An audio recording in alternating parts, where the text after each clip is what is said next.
أعوذ بالله السميع العليم من الشيطان الرجيم. بسم الله الرحمن الرحيم. وقل الحمد لله الذي لم يتخذ ولدا ولم يكن له شريك في الملك ولم يكن له ولي من الذل وكبره تكبيرا. الحمد لله رب العالمين. صلاة وسلاما على رسول المرسلين سيدنا مولانا محمد صلى الله عليه وسلم وعلى آله وأصحابه أجمعين. سبحانك لا علم لنا إلا ما علمتنا إنك أنت العليم الحكيم ولا حول ولا قوة إلا بالله العلي العظيم.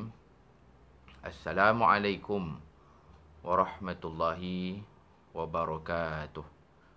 Alhamdulillah, muslimin dan muslimat, tuan-tuan, perempuan, ibu-ibu, bapa-bapa, umat Islam yang dirahmati Allah Subhanahu wa taala. Alhamdulillah.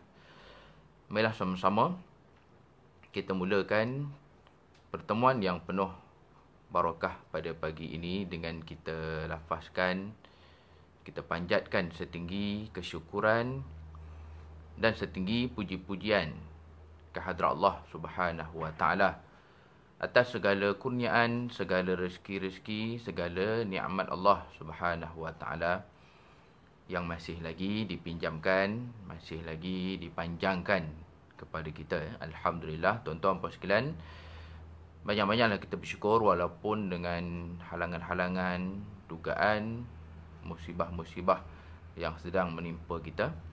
Dan juga malam tadi kita dapat makluman daripada Yang Amat Berhormat Perdana Menteri bahawa PKP masih lagi akan dilanjutkan sehingga pertengahan bulan Mei. Akan tapi walaupun begitu, dengan ujian-ujian yang menimpa ini sangat wajar dan wajib untuk kita terus bersyukur kepada Allah. Kerana sedar ataupun tidak, alhamdulillah, sekali lagi kita direzekikan untuk berada pada bulan Ramadan Al-Mubarak. Alhamdulillah.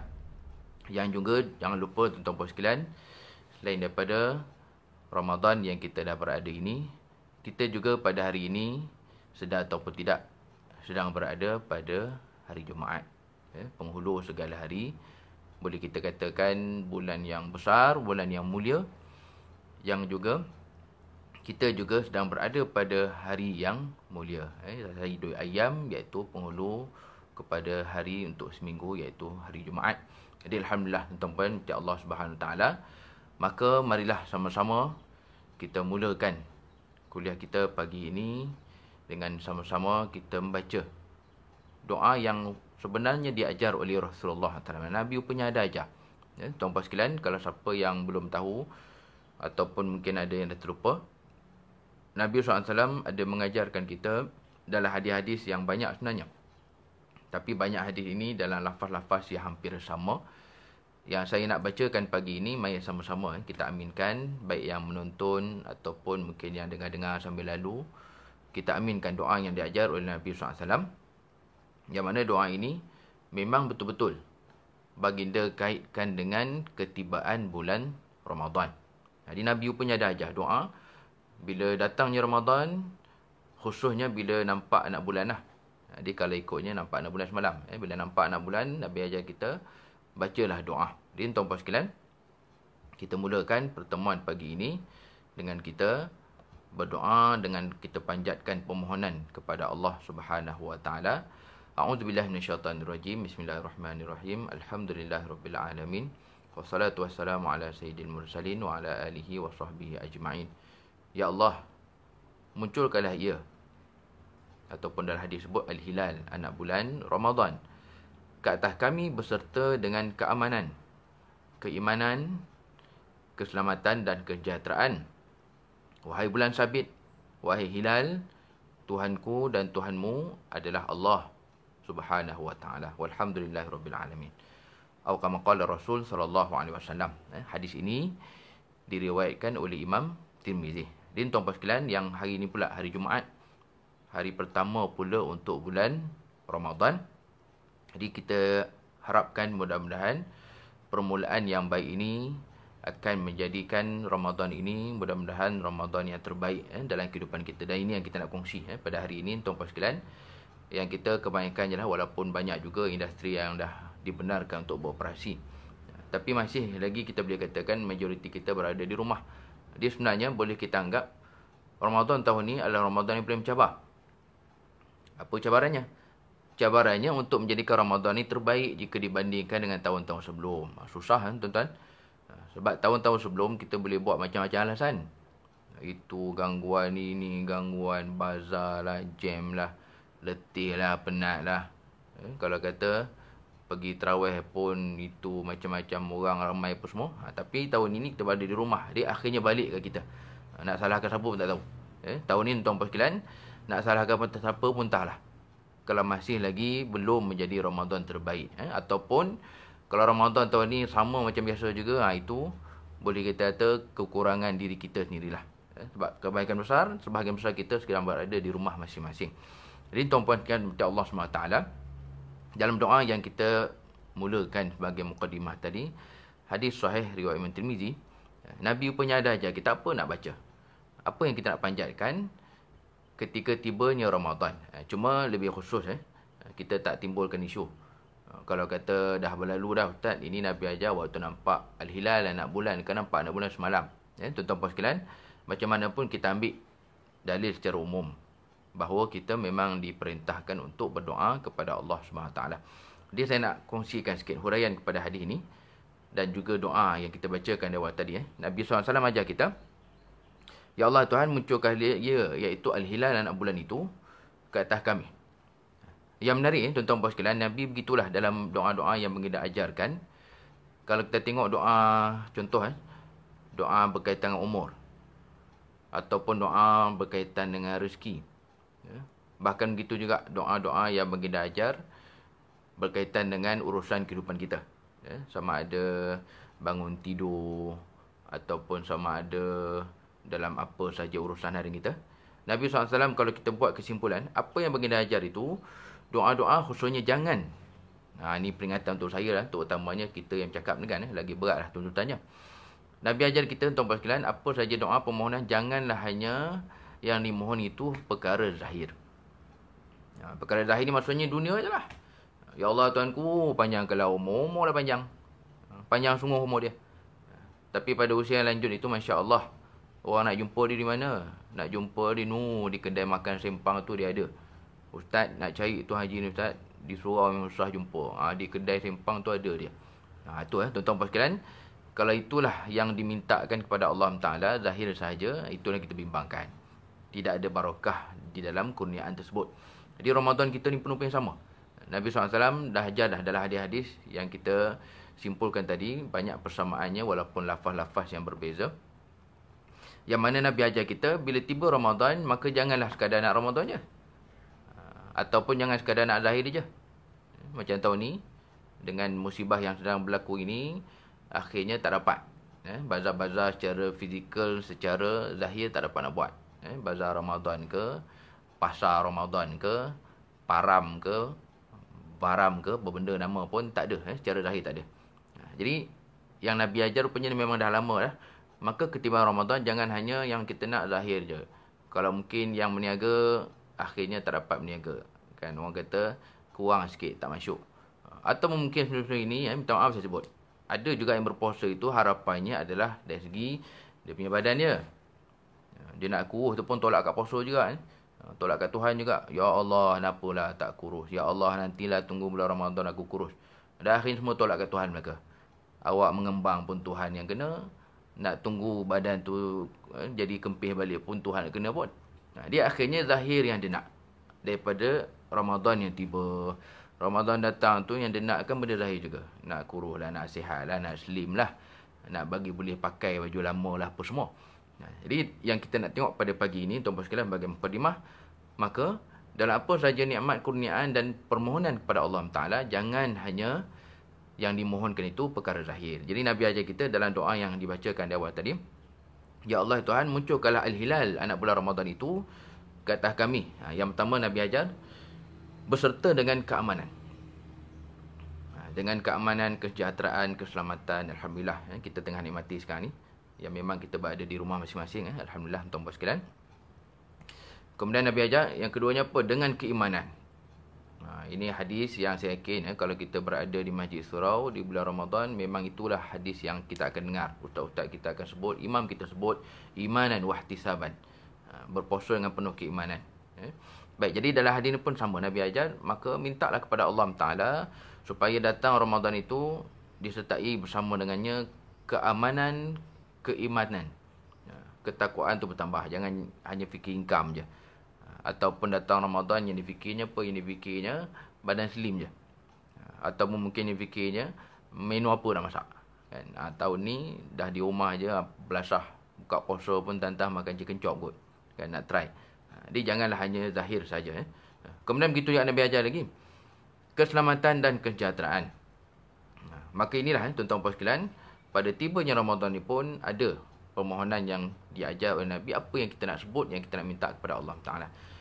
Dan di hujung ayat ini, di hujung hadis ini, dalam huraian yang dibuat oleh para ulama, menariknya Nabi ajar kita dalam doa ini, bila mana Nabi sebut lagi dalam sabdanya bermaksud, wahai bulan sabit, Tuhanku dan Tuhanmu adalah Allah Subhanahu Wa Ta'ala. Kan? Macam orang kata satu warning pula. Kan? Datang Ramadan, sebut pasal hilal, tapi hujung-hujung tu sebut Tuhanmu dan Tuhanku adalah Allah. Dalam huraian syarah kepada hadis ini, ulama mensyarahkan bahawasanya Nabi nak ingatkan kita, pada akhirnya tetaplah al-hilal itu adalah makhluk dan ciptaan Allah Subhanahu Wa Ta'ala. Yang maknanya, jangan pula ada yang terlajak, yang menjadikan bulan itu sebagai punca semangat, ataupun sebagai tangkal, kan? Ataupun sebagai perkara-perkara yang dikaitkan dengan sembahan-sembahan dan sebagainya. Nah, itu yang di hujung hadis Nabi ingatkan kita, bahawasanya Tuhanku dan Tuhanmu adalah Allah SWT. Yang kita nakkan Ramadan keberkatan, kemuliaan dan ibadah tu. Dan bukannya menjadikan bulan tu pula sebagai punca semangat ataupun penyembahan dan seumpamanya. Waliyazbillah. Jadi tuan-tuan puan sekalian, ini pembukaan pada kuliah kita pagi ini. Kita sama-sama panjatkan permohonan kepada Allah Ta'ala yang betul-betul satu cabaran. Selama ni duk tulis kat Facebook je kan. Mudah-mudahan Ramadan terbaik lah, Ramadan yang paling bagus lah, apalah. Sebelum ni banyak alasan kita buat. Kan? Gangguan luaran, itu, ini, kerja apa semua. Tahun ni tuan-tuan sekalian, memang orang kata tunjal kat muka kita lah. Betul tidak Ramadan tu dapat kita jadikan sebagai bulan yang terbaik. Terutamanya tahun ini memang betul-betul berada di rumah. Tengok di Facebook. Tuan-tuan, saya yakin kita dah buka Facebook daripada pagi tadi, daripada malam tadi. Tengok gambar-gambar di sebahagian masjid pun sedih. Saya tengok gambaran solat tarawih di Masjid Negara malam tadi. Ada. Rupanya orang ambil gambar. Yang memang dalam suasana yang sedih lah. Kita tengok sebesar-besar alam Masjid Negara tu, yang solat adalah 3-4 orang. Begitu juga gambar masjid lain pun sama juga. Yang menyala lampu di mana malam tadi, di tempat imam je. Belakang-belakang gelap. Itulah suasana Ramadan kita tahun ni. Yang maknanya, akhirnya balik kepada kesungguhan kita, adakah mampu betul-betul kita menjadikan Ramadan ni Ramadan terbaik, dikarenakan memang kita dah berada di rumah dah. Tuan-tuan puan yang Allah SWT, sidang penonton, yang kalau siapa ikut kuliah-kuliah saya daripada memang musim PKP hari tu, saya dah berkuliah dengan beberapa jemputan lah. Yang mana pagi ini, kalau siapa yang ikut sebelum-sebelum ini, kuliah saya pagi ini seperti tajuk yang boleh dilihat tu, sebenarnya adalah kuliah bagi muslimat-muslimat Bandar Surau Al-Amin, Bandar Tuan Sion. Jadi kita buat secara online, maka semua boleh lihat, semua boleh tonton, semua boleh ambil manfaat. Yang saya sebut untuk mukadimahnya, mudah-mudahan kalau ada salah dan silap, minta ampun dan maaf. Kerana apa yang disiarkan ini secara online, satu dunia boleh tengok. Yang asalnya dia hanyalah kuliah bagi muslimat-muslimat Surau Al-Amin, Bandar Tuan Sion. Baik, seperti tajuk yang boleh dilihat di skrin masing-masing. Tuan-tuan paham Allah, datangnya Ramadan, walaupun kita boleh kata benda tu sunatullah. Sunatullah maksudnya memang datang. Tak nak ke, suka ke tak suka ke, sedar ke tidak ke, dia memang datang. Tapi tuan-tuan puan sekalian, jangan lupa, datangnya itu akhirnya balik kepada kita, benda tu jadi benda yang hebat ataupun tidak. Nah, itu dia punya persoalan dia. Alah Ustaz, saya rasa Ramadan ni biasa je. Kalau sebelum ni adalah bazar, nampaklah suasana dia. Kalau kata masjid ketika solat tarawih, dengarlah dia punya selawat. Tapi tahun ni tak ada apa semua, Allah, sunyi. Dia tuan-puan sekalian, dari segi pengisian, pengisian ibadah akhirnya balik kepada kita. Maka Ramadan itu macam mana pun di sisi Allah Ta'ala bulan yang hebat, kitalah yang menjadikan ia benda yang besar ataupun tidak dalam diri kita, dalam jiwa kita. Jadi maknanya kalau sampai akhirnya dia berlalu gitu je, siapa lagi yang rugi kan? Tak ada orang lain lah. Kitalah yang rugi. Jadi untuk pertemuan kita pagi ini, tuan-tuan puan sekalian, seperti tajuk yang juga boleh sama-sama kita lihat di skrin masing-masing, kita insya-Allah sama-sama akan membincangkan tentang marhab ataupun selamat datang Ramadan. Kita meraihkan Ramadan dalam maksud ia bulan yang sepatutnya kita lah manfaatkan, bukan orang lain. Allah Ta'ala sendiri pun Tuhan yang maha besar, maha mulia. Dalam masa yang sama kemuliaannya tetap begitu, walaupun datang Ramadan ataupun tidak. Jadi tuan-puan sekalian, untuk perkongsian kita pagi ini, saya nak kongsi beberapa perkara untuk betul-betul menjadikan Ramadan kita ni bermanfaat, berharga. Terutamanya kita ada isteri, ada anak, ada keluarga, ada suami di rumah masing-masing. Jadi boleh kata hampir semua benda boleh buat berjemaah. Kan? Hatta kalau ibadah kecil-kecil pun boleh buat berjemaah. Tidur pun berjemaah. Yang selama ni kita duk kata qailulah lah, tidur sekejap lah, apalah. Itu pun boleh buat berjemaah. Kalau kata Ramadan ni lagi lah memang tak ada makan tengah hari.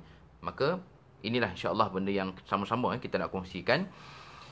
Bila kita menyebutkan Ramadan, maka kita nak jadikan betul-betul barakah tu masuk dalam rumah kita.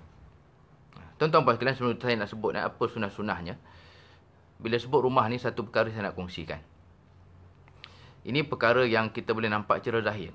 Sebab saya sendiri pun, kalau siapa yang memang kenal saya memang membesar di asrama. 10 tahun dah duduk asrama.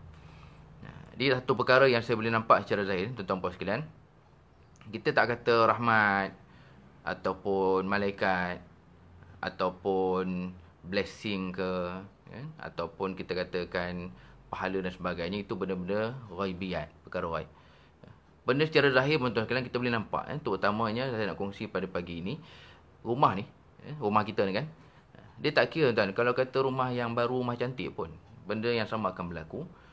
Secara zahirnya kita boleh nampak ada perbezaan bila mana rumah itu ditinggalkan kosong dan juga sunyi. Ini yang saya cerita ni zahir lah. Kalau yang tak ada ibadah, tak ada solat, tak ada amalan tu, itu benda lain. Kita nak sebut secara zahir pun. Secara zahir pun kita tak boleh nafi. Tuan-tuan puan sekalian, rumah kita ni dia akan berlakulah secara zahirnya sikit-sikit perubahan. Jadi berabuk, jadi bersawang. Kalau kata rumah yang banyak binatang-binatang tu setiap bulan berlubang siling kot. Itu tak cerita lagi kan, dengan tai lalatnya, dengan tai cicaknya, dengan kekotoran yang berlaku. Kalau kata di luar tu abuk-abuk dan sebagainya. Ini kita nak ambil contoh. Secara zahirnya pun kita tak boleh nafi. Sesuatu yang ditinggalkan, terutamanya benda yang memang asalnya sentiasa bersama dengan manusia. Jadi cerita kita pagi ini rumah. Jadi kita akan nampak zahirnya ada kesan. Ada nampak macam kesan rumah tinggal. Macam contoh saya nak cerita pagi ini. Saya memang daripada kecil di asrama aja. Umur 10 tahun, jam 4 tu dah duduk asrama dah. Jadi kalau kita lihat, benda inilah yang kita akan nampak ketika rumah kita ditinggalkan. Jadi kalau macam saya tuan, ibadah haji yang dilaksanakan oleh mak ayah saya dalam tempoh yang sangat lama. Zaman dulu masih boleh lagi. Pergi umrah, lepas tu terus buat haji, terus 3-4 bulan baru balik. Jadi ini benda yang saya nampak macam mana zahir rumah tu akhirnya nampak dia punya kesan ni lah. Bila tak ada kehidupan, tak ada manusia. Ini kita nak sebut tuan-tuan puan sekalian. Maka bayangkanlah secara rohani, secara pengisian dan secara dalamannya, pastinya ada kesan terhadap kediaman, tempat tinggal mereka-mereka yang tidak ada ibadah di dalamnya ataupun kurang amalan. Jadi saya harapkan dengan Ramadan yang datang pada tahun ini, kita semua berada di rumah. Kalau kata solat pun tak boleh, kena tangkap polis tuan. Bila lagi kan?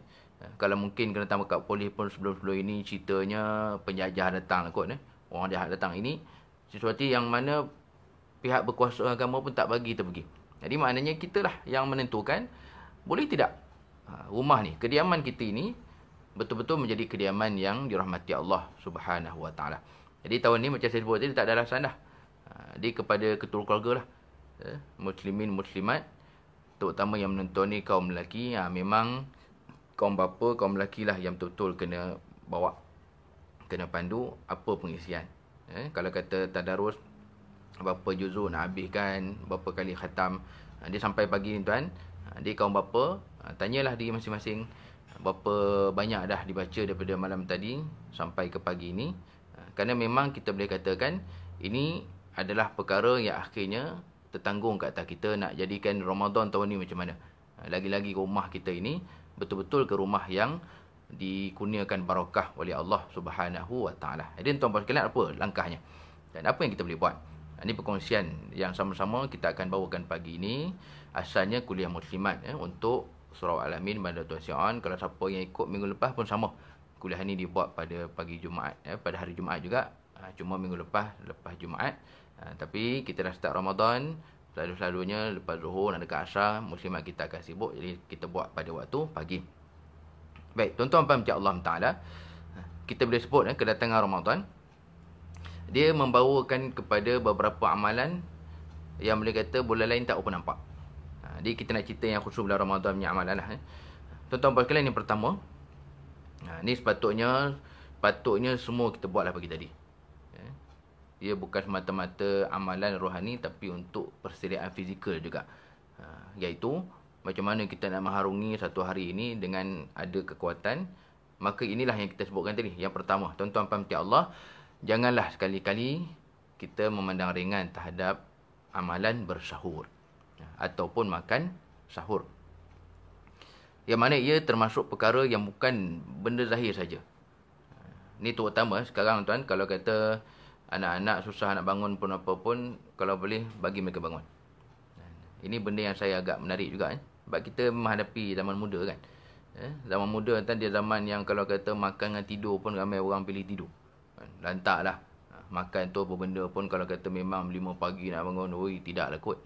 Jadi tuan-tuan sekalian, kita nak sebut. Yang pertama ni, sahur ni, dia jangan kita anggap mata-mata zahir punya keperluan. Perut ni lapar, nanti lapar. Ingatkan anak-anak. Sekarang ni kan semua anak-anak di rumah. Ingatkan mereka, termasuklah siapa saja dengan kita di rumah, bahawasanya yang kita dok buat ini adalah amalan dan juga ibadah. Nak cari mana tuan? Benda yang zahirnya, benda jasmani ni kan, makan minum. Mana nak cari benda tu pun dapat pahala. Dan bayangkan, saya nak sebut perkara pertama ni, ia sampai disebut oleh Nabi SAW dalam sabdanya yang sahih, antaranya riwayat Imam Al-Bukhari dan Muslim, yang dalam sabda Nabi SAW, tasaharu fa inna fi sahuri barakah, atau kama qala Rasul sallallahu alaihi wasallam. Tasaharu, bersahurlah kamu semua. Fa inna fi sahur, kerana sungguhnya pada bersahur tu adanya barakah. Baik, jadi yang pertama ni kita nak sebut. Maka tolong betulkan. Kalau kata sekejap lagi kan ada solat Zuhur ke, ada tadarus sama-sama ke, sebutkan. Sebab kita di permulaan Ramadan ni, elok kita sebut benda ni lah. Sebutkan, ingatkan mereka, ini bukan masalah semata-mata nak bagi perut tu ada isi. Ini bukan semata-mata nanti tak nak lapar. Tapi sebutkan kepada anak-anak, ini adalah keberkatan yang kita kejar. Walaupun sebenarnya masuk makanan dalam mulut. Ini tuan-tuan sekalian, perkara pertama kita nak sebut. Bayangkan, pada duk suap tu pun kata Nabi ada barakah di dalamnya. Yang menariknya, ini kita nak sebut. Islam mengajar kita, pada amalan-amalan yang disuruh, diperintah oleh Allah dan Rasul SAW, bayangkan, kita selalu fikir kan, amalan ni maksudnya kita kena buat benda yang letih. Amalan ni maksudnya apa? Kita buat dalam keadaan benda tu memenatkan. Yang mungkin ada orang faham, sifir dia, lagi letih lagi bagus kot. Kan? Lagi penat tu lagi nampak hebat lah.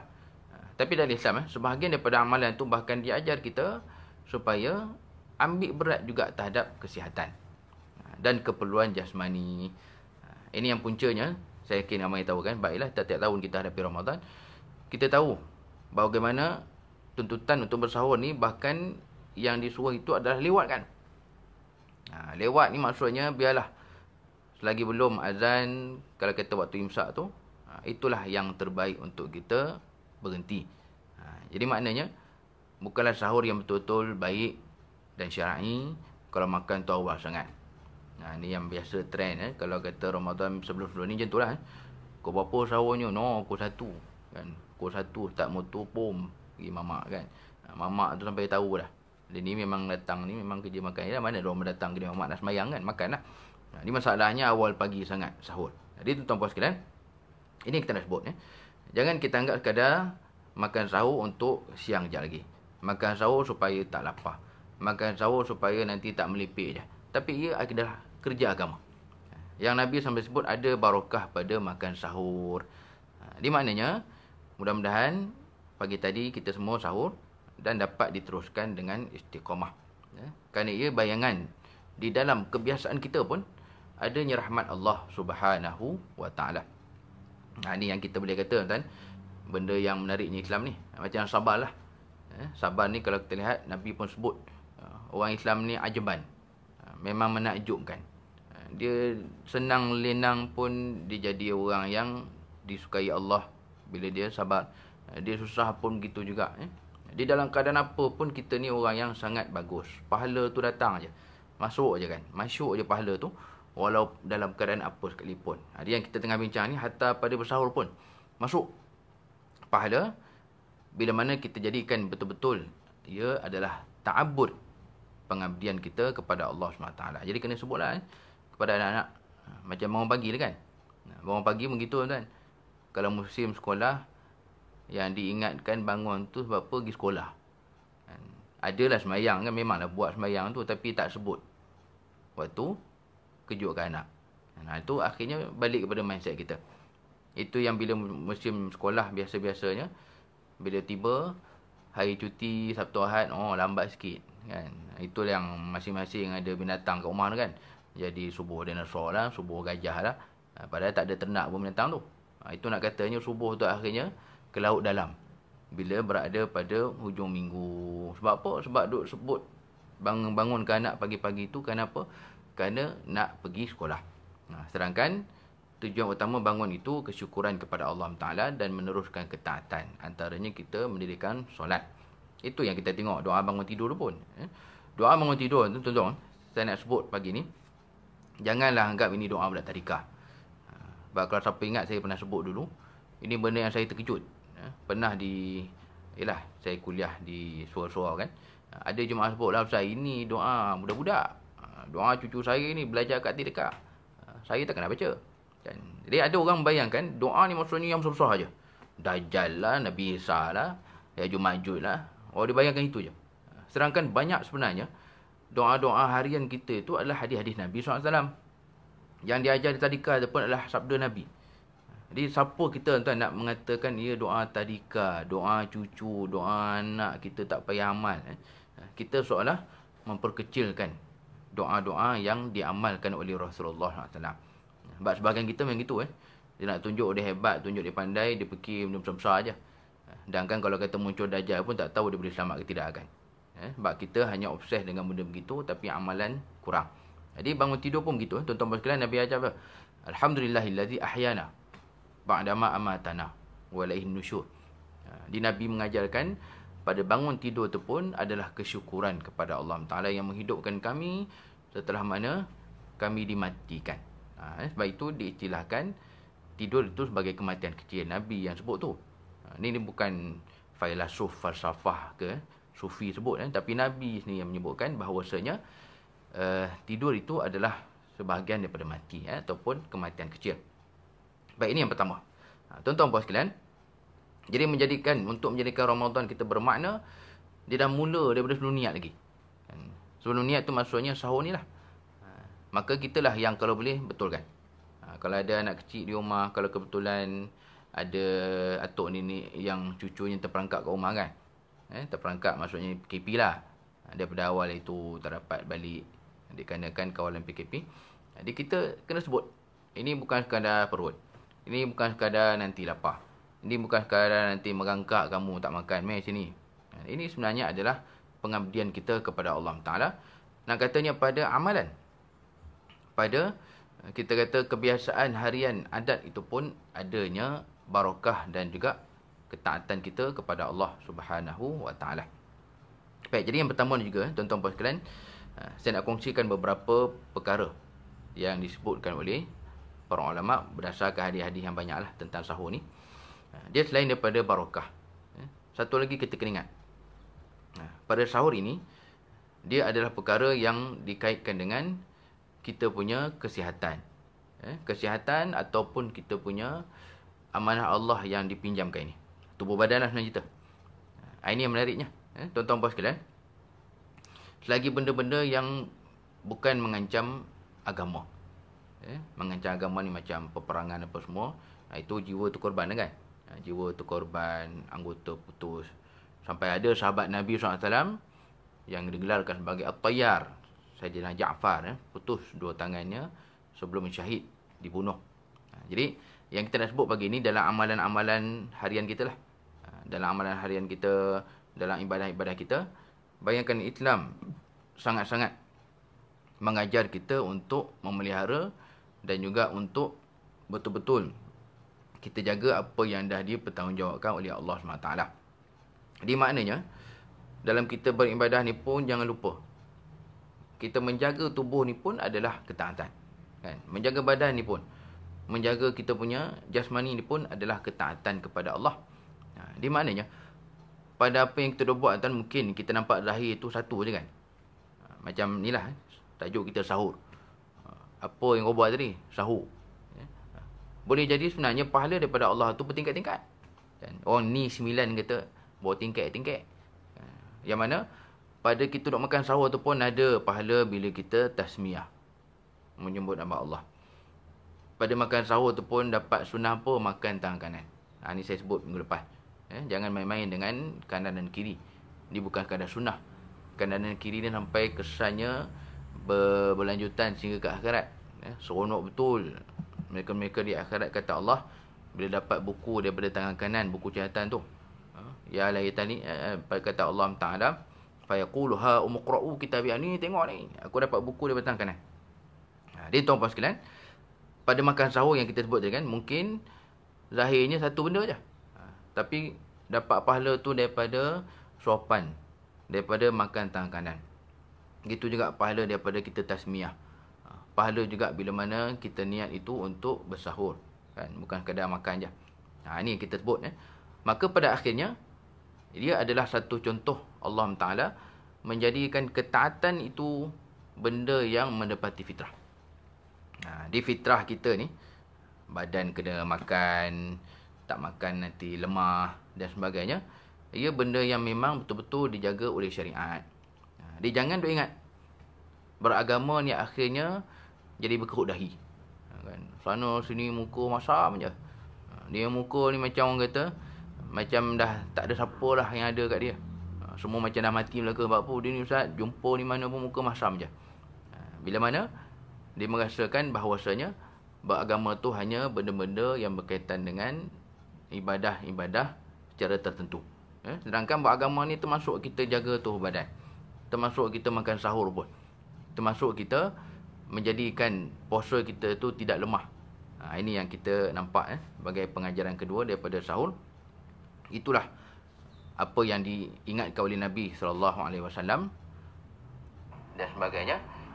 Nabi mengingatkan bagaimana ini perkara yang sepatutnya kita buat, bukan semata-mata untuk kita punya ketaatan, tapi juga secara tak langsung. Satu cara Allah mengajar dalam beragama kita menjadi orang yang menjaga amanah-amanah yang lain, tubuh badan, kesihatan, harta benda dan sebagainya lah. Baik, tuan-tuan puan sekalian, selesai yang pertama. Jadi kalau boleh sahur ni kita buat secara konsisten, dan kalau ada anak kecil, ada cucu pun sama-sama, kan, sekali. Jangan duk ingat ni makan je. Ini adalah ta'abbud, pengabdian kita kepada Allah Subhanahu wa taala. Baik, alhamdulillah selesai yang pertama. Tuan-tuan puan sekalian, di menu apa makan mana tadi itu, itu masing-masing tulislah ke Facebook kan. Dalam grup ke luar grup ke mana tadi pun, yang Abang Muhammad Perdana Menteri pun ada sebut kan, grup yang baru ditubuhkan itulah. Jadi tuan-tuan puan sekalian, minum apa tu, itu terpulang masing-masing. Tapi makan kita pada waktu sahur itu adalah barakah dan pengabdian kita kepada Allah. Jadi kalau boleh, sekali dengan anak-anak semua, baik kecil besar, kita sama-sama dapatkan keberkatan pada makan, iaitu makan sahur. Baik, kemudian yang kedua. Tuan-tuan dan puan Allah SWT, bila kita sebut puasa, kita tak boleh lari puasa ini dengan satu perkara yang kita boleh kata sangat rapat dengan PKP. PKP MCO ni lah yang makin lama pula kan. Iaitu pencegahan. Menahan diri. Menahan diri dan mencegah. Ini memang antara komponen utama dalam kita berpuasa. Baik, tuan-tuan dan sekalian, yang kedua ni juga kita nak sebut secara panjang lebar. Yang mana mencegah menahan diri ni juga, ia termasuk daripada perintah syariat, perintah Allah SWT, perintah Rasul SAW. Dia minta maaf kalau siapa yang terdengar bunyi, saya pun tak tahulah, ambulans ke ataupun lori bomba tu, wallahu alam. Baik, tuan-tuan dan sekalian, mencegah ni kita nampak sekarang ni memang betul-betul penting. Sebab minta maaf saya sebut, ada sebagian manusia yang dia fikir beragama itu hanyalah buat.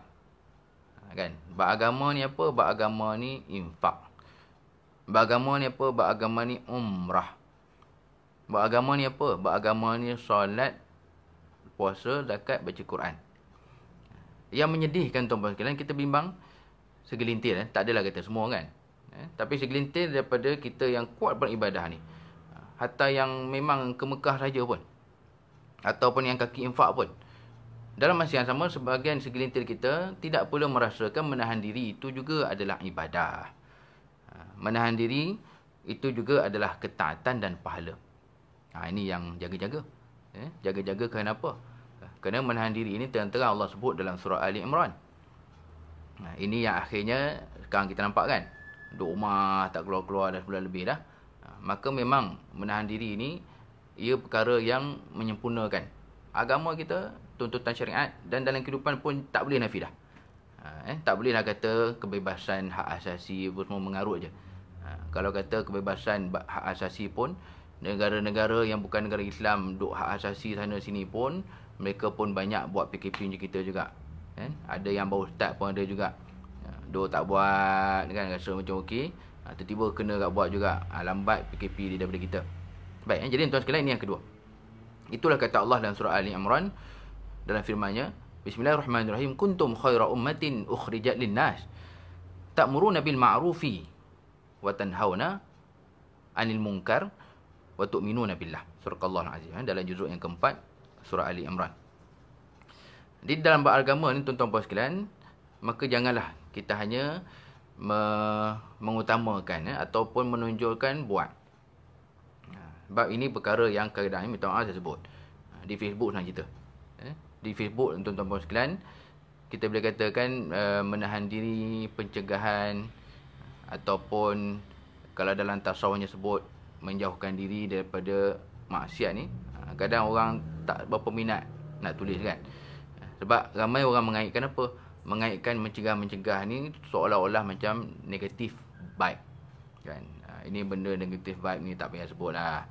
Kita kempen buat je kan, kempen buat sana, buat sini, infak sana, infak sini, ataupun kalau dulu umrah sana, umrah sini. Dalam masa yang sama, siapa yang menyebutkan tentang menahan diri, mencegah, ataupun Islam melarang, agama mengharamkan, negatif vibe. Jadi benda tu benda tak elok. Walaupun sebenarnya mencegah juga sebahagian daripada agama. Ini yang sekarang ni kita boleh katakan perkara yang orang pun sampai sebersalah nak sebut. Nantilah kita tulis lain kali ataupun tak payah tulis lah. Benda-benda mencegah ni takut kan. Benda-benda menahan ni jangan sebut kan. Dosa-dosa ni nantilah. Neraka jangan sebut, jangan tulis. Ni tuan-tuan puan sekalian, hati-hati. Kerana terang-terang mencegah, menahan diri, dan juga pada akhirnya ada azab Allah dan neraka itu adalah sebahagian daripada syariat, bahagian daripada agama. Jadi jangan nak borong lah. Yang kita pakai borong belaka semuanya negatif vibe. Tak boleh sebut langsung, benda yang tak boleh sentuh langsung. Yang kita dah sentuh semuanya positive vibe je kan. Dia tak ada masalah. Kita mengempenkan yang baik, itu benda yang bagus. Tapi jangan lupa menyempurnakan syariat kita, dan benda yang Allah pun sebut juga dalam ayat yang sama. Bukan ayat yang berbeza pun, ayat sama. Allah sebut bagaimana beragama juga termasuklah kita menahan diri. Wa tanhauna 'anil munkar. Kamu mencegah kemungkaran, kamu menjauhkan diri daripada perkara-perkara yang dimurkai oleh Allah Subhanahu Wa Taala. Ini yang kedua. Tuan-tuan puan sekalian, maka dalam berpuasa kita tak sebutlah makan minum ni kan. Makan minum ni benda yang kita maklumlah ke. Yang kita nak sebut tuan-tuan puan, lebih banyaknya sekarang ni saya rasa di handphone kita lah, secara online ni. Sebab zaman sekarang canggih tuan-tuan puan sekalian. Kita nak beribadah pun canggih. Antara yang sekarang ni memang berlaku zakat fitrah. Zakat fitrah sebenarnya kalau macam saya sekeluarga, saya dah 2 tahun dah bayar secara online. Boleh bayar secara online. Kalau kata siapa yang ada akaun bank online, boleh bayar lama dah zakat fitrah ni secara online. Tapi start tahun ni lebih lagi diwar-warkan. Sebab apa? Sebab masjid semua tutup. Selangor ni cerita Selangor ni. Walaupun PKP tak tahu bila habisnya, tapi masjid surau di Selangor memang confirm tutup sampai hujung bulan 5. Jadi beribadah sekarang canggih. Zakat fitrah pun online. Jadi kalau siapa nak kejar tuan fadilat, bayar zakat fitrah pagi raya sebelum solat sunat. Sebenarnya dah lama boleh dapat dah. Itu yang saya dah buat 2 tahun dah. Bayar pagi raya sebelum solat raya. Jadi kalau nak bayar secara zahir di masjid surau sebelum solat raya memang payah. Orang beratur gini panjang beratur ni. Kalau bayar pun letak duit atas meja ambil je, tak ada salam dah. Baca doa, buku doa pun tutup dah. Jadi bayar secara online boleh dapat fadilat tersebut. Sebab online ni maknanya kita bayarlah bila-bila pun. Jadi secara modernnya begitulah amalan kita. Banyak yang dah dibuat secara moden, macam kuliah kita ni pun. Dalam masa yang sama tuan-tuan puan sekalian, dalam konteks pencegahan ni pun begitu juga. Tahanlah diri kita. Bila tiba Ramadan ni lebih lagi tuntutannya untuk kita menulis apa sahaja, kita forward apa sahaja perkara-perkara yang boleh menyerumuskan kepada dosa dan juga maksiat. Yang mungkin dulu mengumpat tuan, dulu dia kena ada lawan cakap kan, kena ada orang. Seorang-seorang ni kurang jadilah kan. Dia kalau seorang-seorang ni duduk cakap dengan dinding, cakap dengan kursi meja kan, orang tengok semacam pula dia ni dah kenapa ni? Memang kucing dia meninggal ke? Cakap seorang-seorang. Jadi zaman dulu mengumpat kena lawan cakap. Zaman sekarang tak ada dah. Zaman sekarang kan mengumpat ni secara online. Memang itu yang berlaku pun. Dalam grup di Facebook apa semua. Dan inilah kebimbangannya. Terutamanya bila perkara itu tidak dirasakan sebagai maksiat. Ataupun bila benda tu bukan dianggap sebagai ketaatan.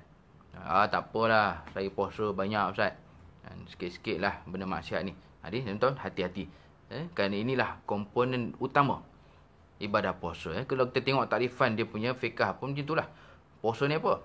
Puasa ni maksudnya menahan diri daripada tulu' Syam, terbit matahari, sampailah ghurub Syam, tenggelamnya matahari. Jadi itulah cara zahir menahan diri, itulah yang menjadikan puasa kita sempurna. Dalam masa yang sama, inilah juga tuntutan yang mesti kita laksanakan dari segi pahalanya, dari segi rohani, dari segi kita punya kejiwaan. Tahanlah diri, kerana itulah yang menjadikan puasa kita mudah-mudahan diterima oleh Allah Subhanahu Wa Taala. Dan yang kedua ni tuan-tuan puan sekalian, saya nak luahkan sikit. Selain daripada menahan diri daripada maksiat, daripada dosa, tulis apa macam-macam. Kalau dalam Al-Quran kata Allah, ma yalfizu min qawlin illa ladaihi raqibun atid.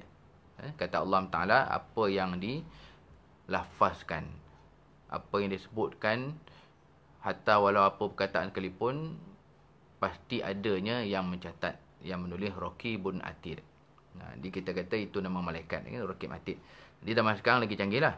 Saya tak cakap Ustaz, saya dah lama tak keluar rumah, seorang-seorang je. Takkan nak borang kucing pula. Masalahnya cakap tidak kan, tapi yang ditulisnya jela-jela, yang di enternya macam-macam, yang di forwardnya sampai satu dunia hantar. Itu yang kita kena ingat. Kawalan dan kesabaran kita menahan diri itu, yang pertamanya dari segi maksiat. Baik tuan-tuan dan Allah Ta'ala, saya nak kongsikan juga. Selain daripada menahan daripada maksiat ni, yang keduanya, kita menahan diri daripada kita punya perasaan malas ataupun kita punya perasaan nak rehat, kan, kerehatan. Senang cerita. Ini yang kedua. Kerehatan inilah yang saya boleh kata cabaran besar. Tak kata orang lain tuan, saya pun sama. Kita orang yang akhir zaman, nak cerita solat sunat beratus-ratus, kitanya baca Quran khatam 3 kali sehari, 3 hari sekali khatam. Memang jauh sangat lah. Ini kesabaran yang kedua. Tuan-tuan bos sekalian, saya rasa ini pandangan saya lah. Jadi kalau anak-anak dan pasangan yang ada di rumah itu penguat semangat untuk kita lebihkan ibadah tahun ni. Ataupun nak cerita, jadi kalau mereka tu sumber kita malu. Nak sebut sumber kemalu tu, itu tak kena lah kan. Sumber menjadikan kita malu, segan. Sebab apa ni ada depan mata ni? Yang mana tuan-tuan sekalian, kalau tahun lepas kita boleh kata alasan tak buat tu macam-macam lah kan.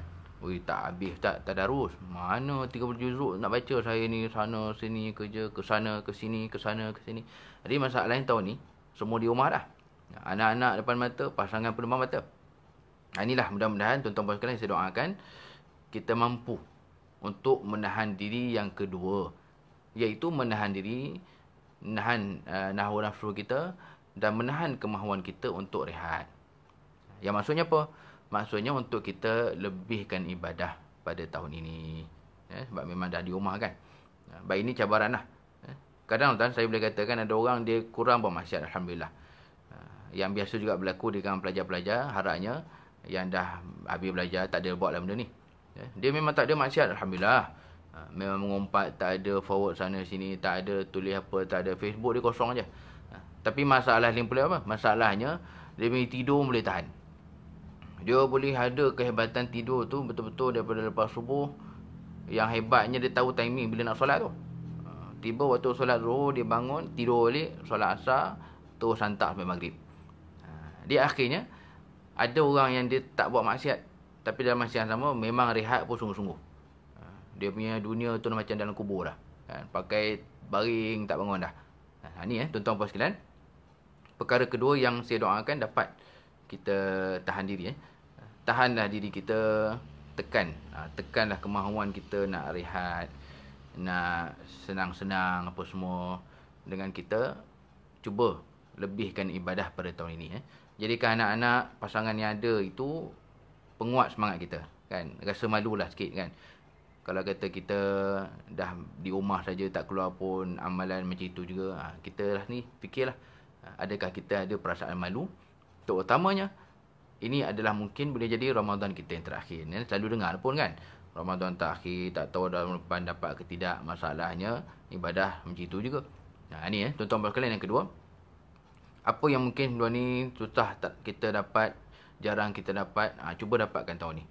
Kalau contoh tak pernah kan dapat khatam tadarus satu keluarga sebelum ni, tahun ni cuba dapatkanlah. Yang pernah khatam tiap-tiap tahun dengan keluarga tadarus, cubalah. Apa kata tuan, cuba tahun ni dapatkan khatam 2 round. Sebab apa? Sebab sekarang semua kat rumah, kan. Kalau kata raya nanti pun tak tahu boleh pergi raya ke tidak. Kita sekarang kat rumah, tahun ni semua tak keluar ke mana. Kita azam tahun ni kita khatam satu film 2 round 2 kali. Cubalah. Macam pagi ni pun tuan sekalian, kalau siapa yang dah mula tadarus, mungkin ada yang dah dapat 1 juzuk kot pagi ni. Sampai sekarang ni mungkin ada yang dah 2 juzuk dah. Itu saya sebut tadi. Ada sebahagian orang dia boleh tahan diri daripada maksiat, daripada dosa, tapi dalam masa yang sama menahan diri daripada berehat-rehat dan bersenang lenang tu payah. Yang dia mampu tu tahan daripada mengunyah lah kan. Tapi nak buka Quran, nak tambahkan amalan sunat tu, mencabar betul. Inilah perkara kedua yang kau boleh cuba kita azamkan, supaya kita mampu untuk tahan diri kita, tahan hawa nafsu, tahan keinginan nak rehat apa semua ni, untuk kita lebihkan amalan. Sebab apa? Sebab tahun ni memang nampak kita lebih rehatnya daripada tahun-tahun sebelum. Keluar rumah pun mungkin ramai yang tak keluar kot. Orang datang hantar kan. Boleh kata banyak barang-barang keperluan pun orang yang datang hantar. Ini yang kedua. Dan perkara kedua lah tuan-tuan puan sekalian, contoh yang ulama zaman dulu tunjuk tu, minta maaf saya sebut. Ramai orang sekarang ni bahkan pertikaikan. Wish, betul ke? Ulama zaman dulu sampai bila khatam Quran berkali-kali apa semua. Dan inilah juga tuan-tuan puan sekalian yang saya pernah baca di Facebook dulu. Orang persoalkan tentang ibadah Imam Syafi'i, terutamanya beliau kemampuannya mengkhatamkan Quran sebulan Ramadan tu berkali-kali. Orang sampai tak percaya. Kan, ya ke? Ni cerita ni betul ke tidak ni? Jadi masalah dan kita ni, bila membaca kisah ibadah ulama zaman dahulu, ada yang persoal, ada yang tak percaya, ada yang mungkin menganggap ini rekan apa semua. Masalah utamanya apa? Masalahnya, kita merasakan ulama tu macam kita. Itu masalahnya.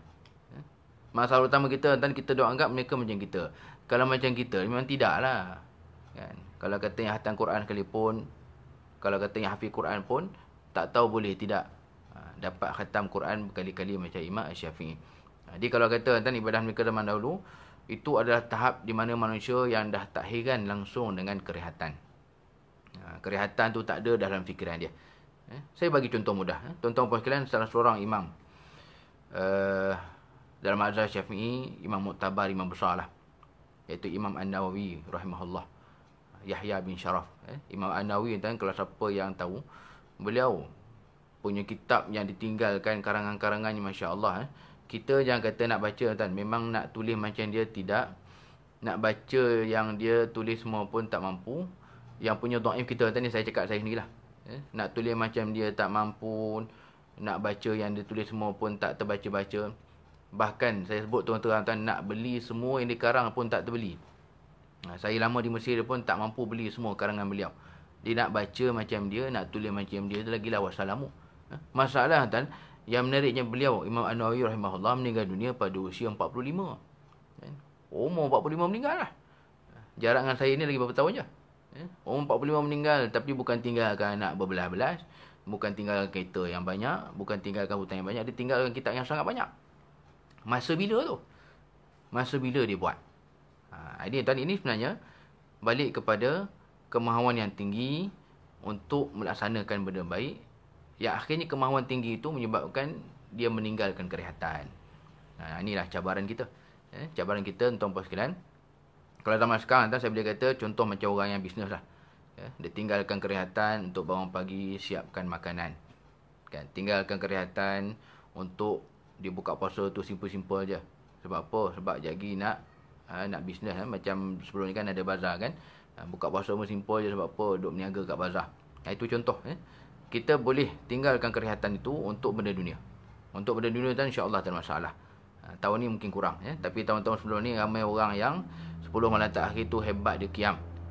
Tapi qiyam dengan berhadapan kuih raya lah. Kan? Qiyam dengan berhadapan dengan apa? Dengan mesin jahit.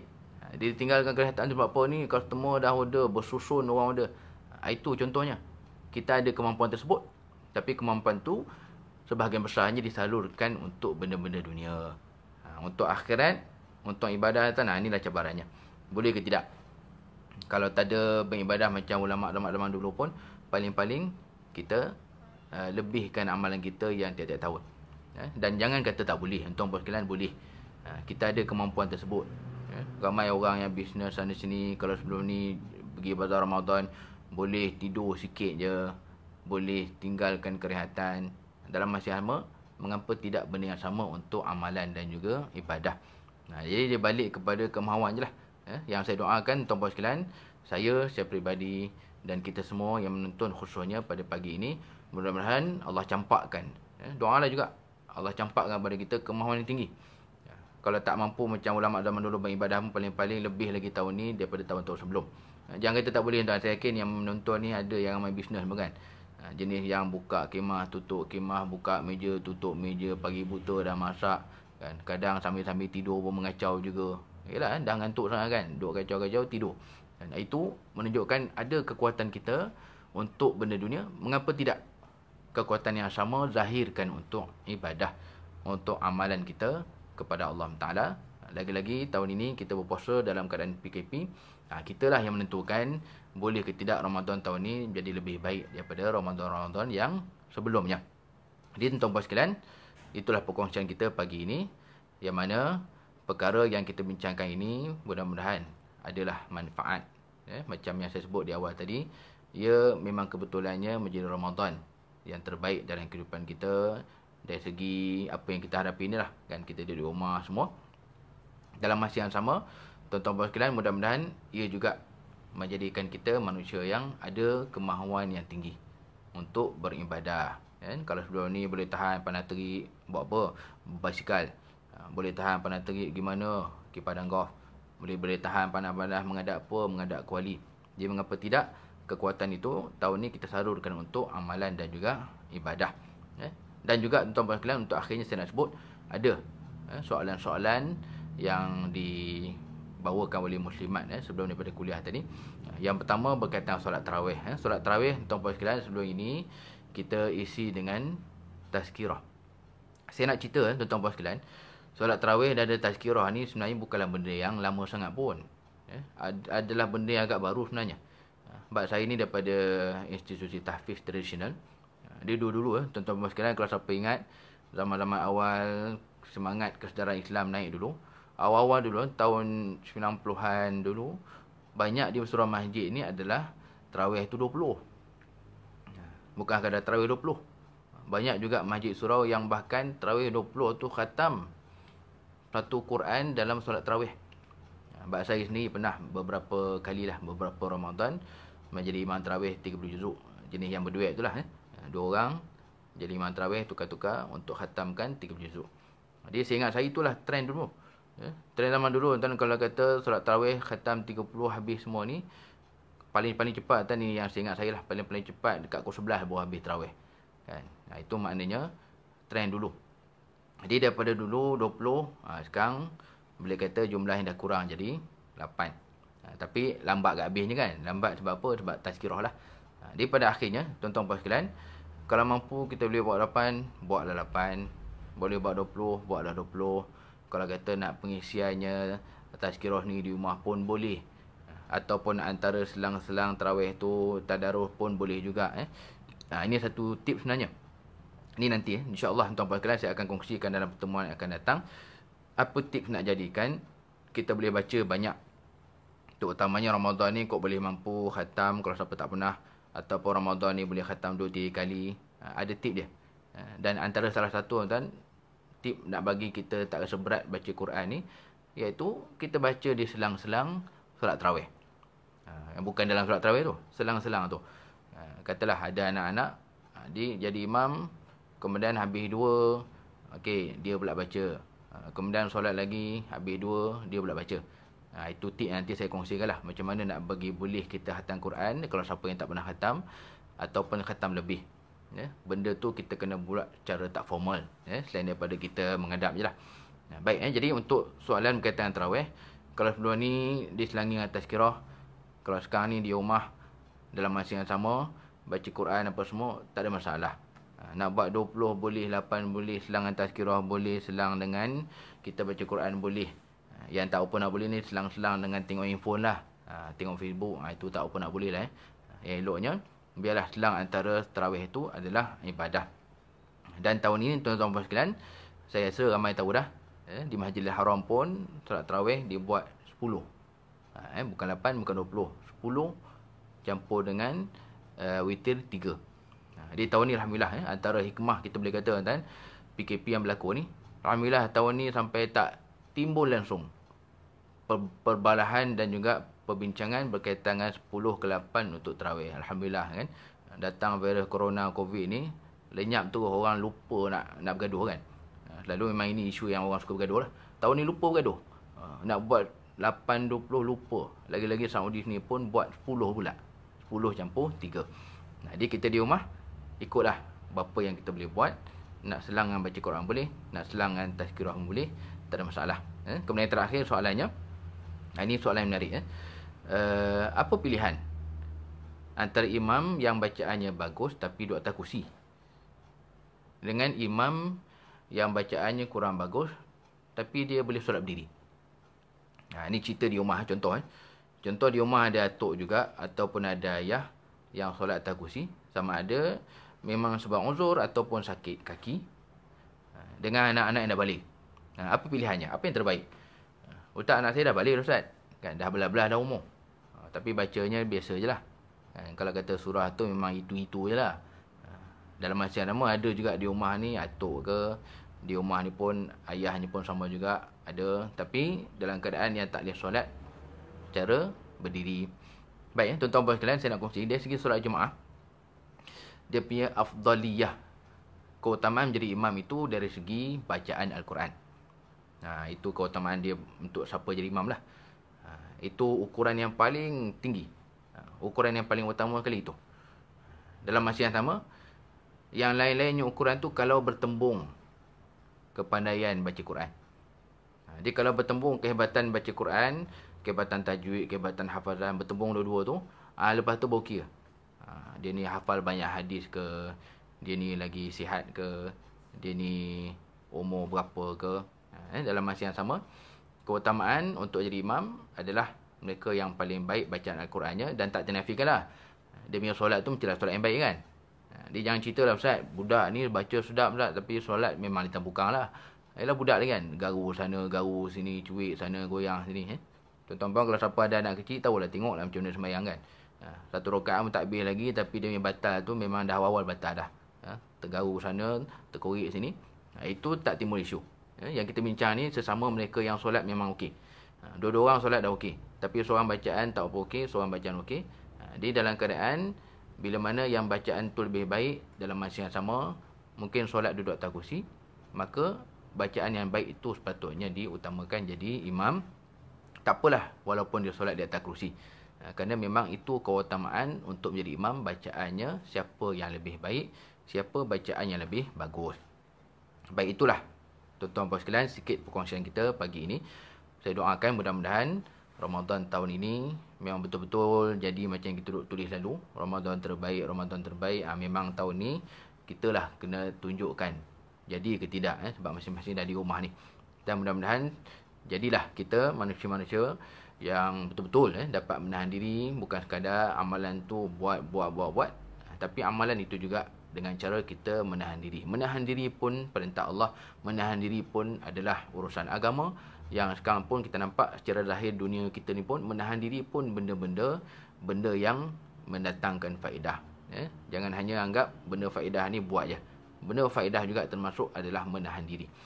Baik, itulah sikit perkongsian kita pagi ni. Yang sebenarnya kuliah online ini adalah kuliah untuk muslimat-muslimat Surau Al-Amin, Bandar Tuhan. Yang saya doakan mudah-mudahan kita semua berpanjangan dalam ketaatan dan betul-betul dapat jadikan Ramadan ni Ramadan yang terbaik dalam kehidupan kita, insya-Allah. Jadi tuan-tuan puan sekalian, ada rezeki kita bertemu lagi dalam pertemuan yang seterusnya. Wallahu a'lam. Aqulu qauli hadza wa astaghfirullahal azim li wa lakum. Wassalamualaikum warahmatullahi wabarakatuh. A'udzubillahi minasyaitonir rajim. Bismillahirrahmanirrahim. Alhamdulillah. Salatan wa salaman ala Rasulillah. Allahumma ja'alna minal ladzina yastami'una al-qawla fayattabi'una ahsanah. Wa sallallahu ala sayyidina Muhammad walhamdulillahi rabbil alamin. Wassalamualaikum warahmatullahi wabarakatuh.